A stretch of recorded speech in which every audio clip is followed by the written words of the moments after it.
Reverend Dr. Ken Gordon, Spiritual Leader, Center for Spiritual Living, bringing you our fourth and last week in January for a 2018 themes based on applying the science of mind in our lives and celebrating our 100th birthday.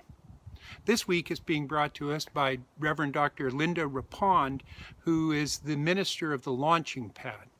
And her topic is thinking affirmatively. One of the things that I know is that it's impossible for us to think anything other than affirmatively.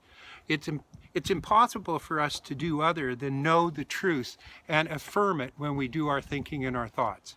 The ability to be able to turn our affirmative thoughts into something that is productive and useful is another case altogether. Dr. Holmes says in the glossary of the Science of Mind that affirmation is to affirm anything is to state that it is so, and to maintain this as being true in the face of all evidence to the contrary. Human thought can only be affirmative, for even at the moment of denial it is affirming the presence of that which it denies. Repeating an affirmation is leading the mind to that state of consciousness where it accepts that which it wishes to believe. So here's the key. By stating it and making it part of our habit, by putting it into our life so that it becomes habitual the way that we think, what occurs is there's a transformation in our expectation. And what we know is thought plus expectation equals manifestation.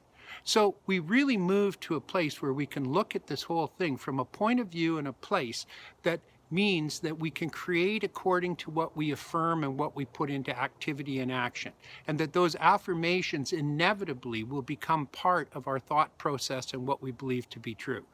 I've done it many, many times in my experience. I'm one of those people who drives around with a little Post-it note on my dashboard. I'm one of those people who has a history and a habit of stepping outside my door and thinking something positive, thinking something that I want to see created or brought into being, and inevitably what happens is that it occurs. Usually, however, it occurs and I have no idea that it did, and then I have to think back to remember that it actually occurred in the first place. And that's the key.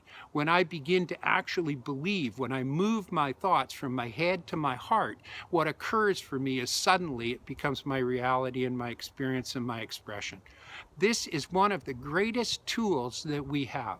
Put before you what it is that you want to have in your experience. Point in that particular direction. I refuse to buy into or to believe anything other than that truth as you move towards it. And what will happen is when you get there, it's there waiting for you. That's the truth.